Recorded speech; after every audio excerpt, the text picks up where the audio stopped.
Well, he was dealt a terrible hand. Back in 2006, he barely squeaked through in a very protested election. I happen to think he won cleanly, fairly, fair and square, but a lot of Mexicans don't think he won that way, and in any case, he only won by less than half a percentage point, and with only 35% of the vote, which is not exactly a mandate.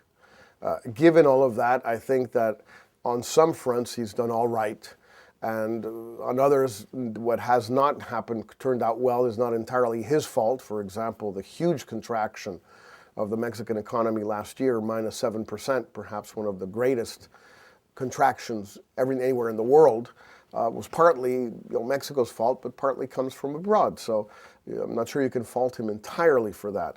What I do fault him for is for having declared this unwise, unwinnable, and otherwise futile war on drugs, which I think was a lousy idea, and which today, with the enormous levels of violence that we've been seeing during the month of January in northern Mexico, show us that 3 years on, the war is further from being won than ever before.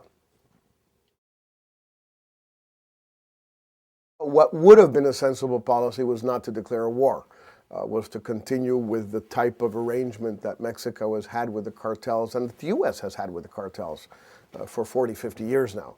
Having recklessly plunged the country into this now, I think what Calderón and the United States should do is to sort of sit back for a second, think this through, see what they really want to achieve, what is achievable, and what should be done that's new. For example, there are more and more states in the U.S.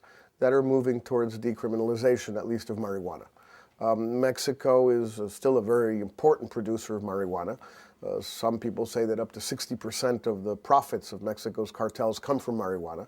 Well, if the United States or California is de facto legalizing it through medical marijuana, what sense does it make for Mexicans to die to stop marijuana from entering the U.S.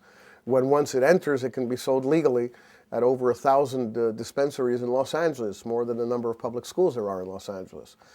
That's certainly one thing that we can do. Another thing that we can do is combat the collateral damage, fight the collateral damage rather than the source of the evil. In other words, there are times when it's better to attack symptoms or effects and not causes. What do you do when you have a common cold? You go after the runny nose, after the teary eyes. You don't go after the cause because we don't know what the cause is and we can't fight it. The same thing is true with terminal cancers, as tragic as it may be. You go after the symptoms because there's nothing you can do about the causes. Well, that might be a wise approach as far as drugs in Mexico are concerned. So there's a couple of ideas of what we could do.